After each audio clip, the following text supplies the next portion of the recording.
राजवाडा, परत एक राजवाडा त्यांचा. ही राजधानी आहे त्यांची. शाळा आहे लेफ्टला. शाळा बघ दादा, श्रीपंची.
काय नाव त्याचं? तिकीट काढलंय अहो इथे तिकीट काढलंय ना त्यामुळं.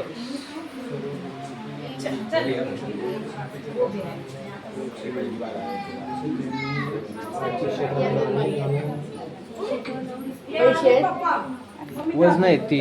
वजन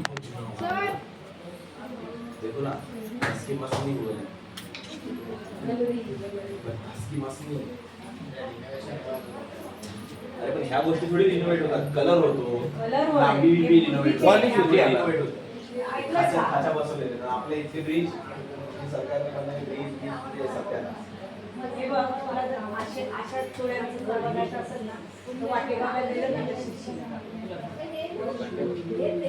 वजन आहेत ते.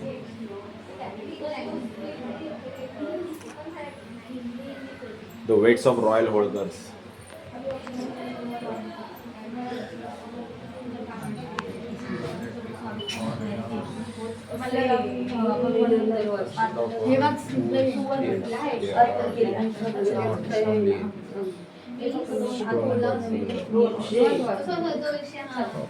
मराठीत पण दिल्या त्यांनी, एवढं काही बरं केलंय मराठीत. मेन म्हणजे मराठीत सीता अस्तित्व होती ना. क्राफ्टिंग कशी केली बघ ना राजवरती. ते 3D मध्ये केलं. तेच तर क्राफ्टिंग किती सुंदर केली. पुण्यश्लोक अहिल्यादेवी प्लस आपण पुण्यलोक म्हणून ओळखल्या जाणाऱ्या एका महान राणीच्या जीवनाचा भाग करतो. देवी अहिल्याबाई होळकरांनी भगवान शंकरावर अपार श्रद्धा आणि लोकसेवेची भावना ठेवून राज्यकारभार केला. त्यांनी केदारनाथ पासून रामेश्वरम पर्यंत अनेक पवित्र स्थळे पुन्हा उभारली. मंदिरे, घाट आणि यात्रेकरू करिता धर्मशाळा बांधल्या. अहिल्याबाईंनी त्यांची दौलत आणि जहागीर शिवारपण केली.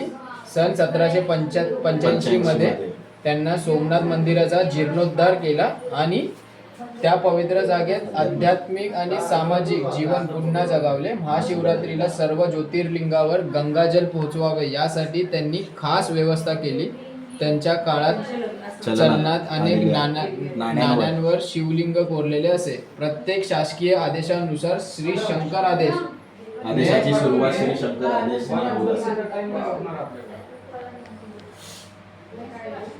युद्ध.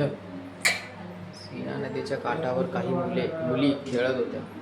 तेवढ्यात घोड्यांच्या टापांचा आवाज झाला आणि चोंडी गावातील शांतता भंग झाली. श्रीमंत बाजीराव पेशवे आणि सुभेदार मल्हारराव होळकर यांची फौज गावात प्रवेश करत होती. सगळ्या मुली घाबरून पळाल्या, पण एक लहान मुलगी तशीच उभी राहिली. तिने वाळूमध्ये असलेल्या शिवलिंगाला स्वतःच्या शरीराने झाकले व निडर मुलगी म्हणजेच अहिल्या, तिच्या धैर्याने मल्हारराव होळकर प्रभावित झाले आणि त्यांनी आपल्या पुत्र खंडेरावासाठी तिचा विवाह प्रस्ताव दिला. त्या निरागस क्षणाने भविष्यातील एका महान राणीचा मार्ग ठरवला. बातम्या वाऱ्यासारखी पसरली. मानकोजी शिंदे यांची कन्या अहिल्या आणि पराक्रमी मल्हारचे पुत्र खंडेराव होळकर यांचा विवाह निश्चित झाला आहे. हा विवाह पुण्याच्या शनिवार वाड्यातील ठरला.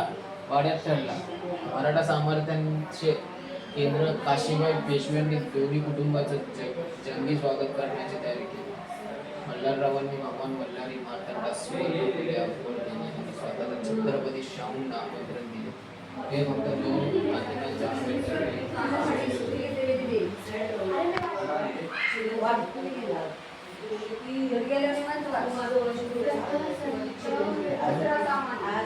देवघर यांचं देवघर होतं. तुम्हाला त्यावेळेतली पिंड असेल ना? नाही ना? सांगता येत नाही.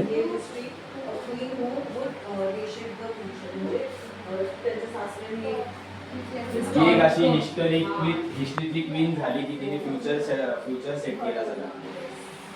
12 ज्योतिर्लिंग असोत किंवा 4 धाम पवित्र घाट असोत किंवा धर्मशाळा, प्रत्येक ठिकाणी त्यांचा ठसा होता. त्यांनी गंगोत्रीहून गंगाजल मागवून महाशिवरात्रीच्या दिवशी सोमनाथ मंदिरात अभिषेक करवला. पंढरपुरात तुळशीबाग तयार केली, जेणेकरून दररोज विठ्ठलाला तुळशीची माळ अर्पण करता येईल. त्यावेळी केवळ जागांची रक्षणकर्त्या नव्हत्या, त्या आध्यात्मिक ऊर्जा पुन्हा प्रस्थापित करणाऱ्या होत्या. भाई सही नाही यार, लय मोठं बलिदान आहे. देवांसाठी आहे, महादेवांसाठी. 1754 साली खंडेराव होळकर युद्धात वीरमरण पावले. खंडेराव होळकर युद्धात वीरमरण पावले. अहिल्याबाईंनी सती जाण्याचा निर्णय घेतला, पण मल्हाररावांनी त्यांना थांबवलं. त्यांनी म्हटलं, तू माझी सून नाही, तू माझी चिरंजीवी आहेस. पुत्रास समान त्यांनी अहिल्याबाईंना दरबारात स्थान दिलं.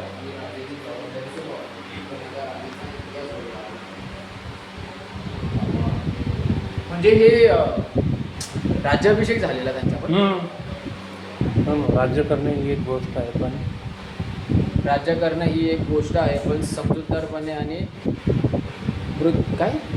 मुत्सद्दीपणे राज्यकारभार करणं ही एक कला. आणि मल्हाररावांनी लवकरच अहिल्याबाईंच्या बुद्धिमत्तेची ॲडमिनिस्ट्रेटिव्ह म्हणजे त्यांचा राज्याभिषेकचा पण असेल ना.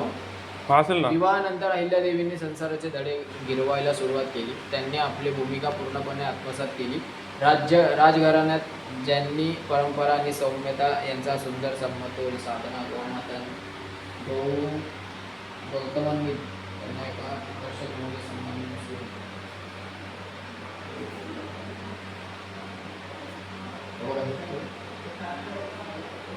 देवदास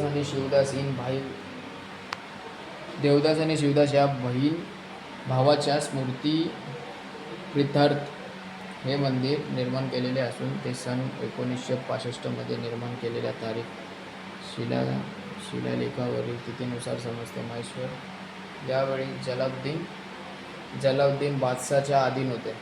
अजीज बेग हा मावळ्याचा प्रमुख होता.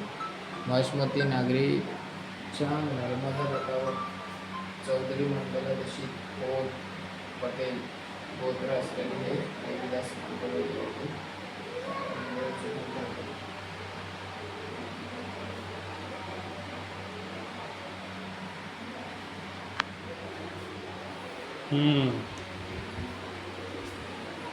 छत्रपती शिवाजी का अच्छा महाराज त्या काळात नव्हते का? नव्हते ना, त्यावेळेस नव्हते. महाराजांच्या नंतरचा इतिहास आहे हा.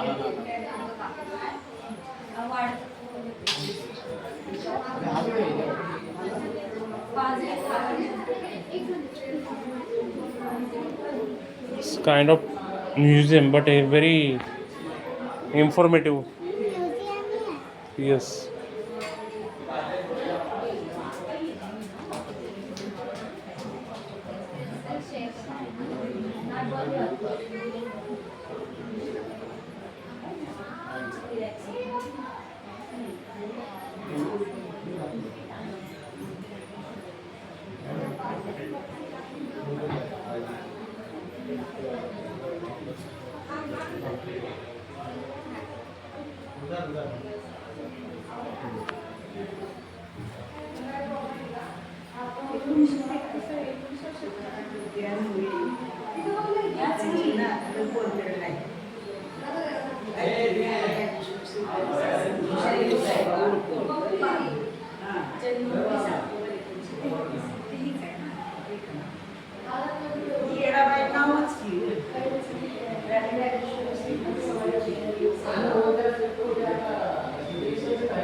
Makes sense, no? Just covering these things.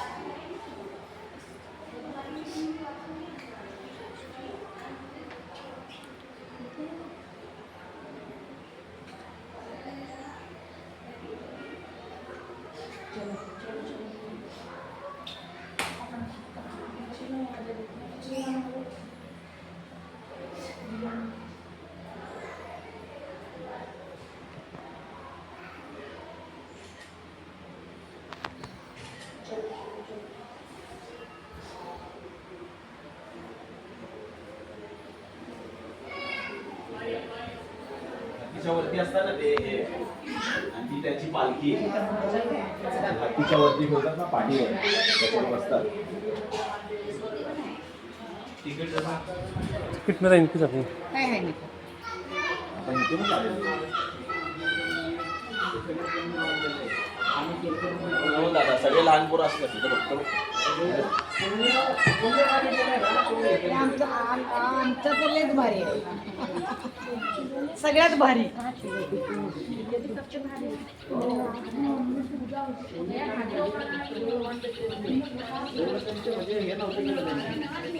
आता भारतीय साम्राज्यामध्ये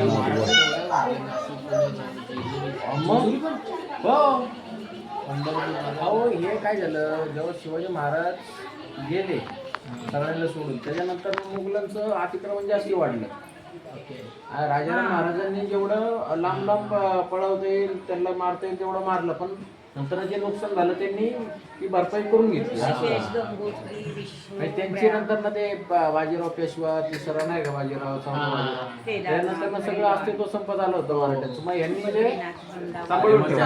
त्यातला पण एक तिथे लिहिलंय ना, त्यातला पण एक पेशवा आला आणि यांच्याबरोबर कारस्थान करू लागला. हो अहिल्याबाई तिथे सगळं त्यांना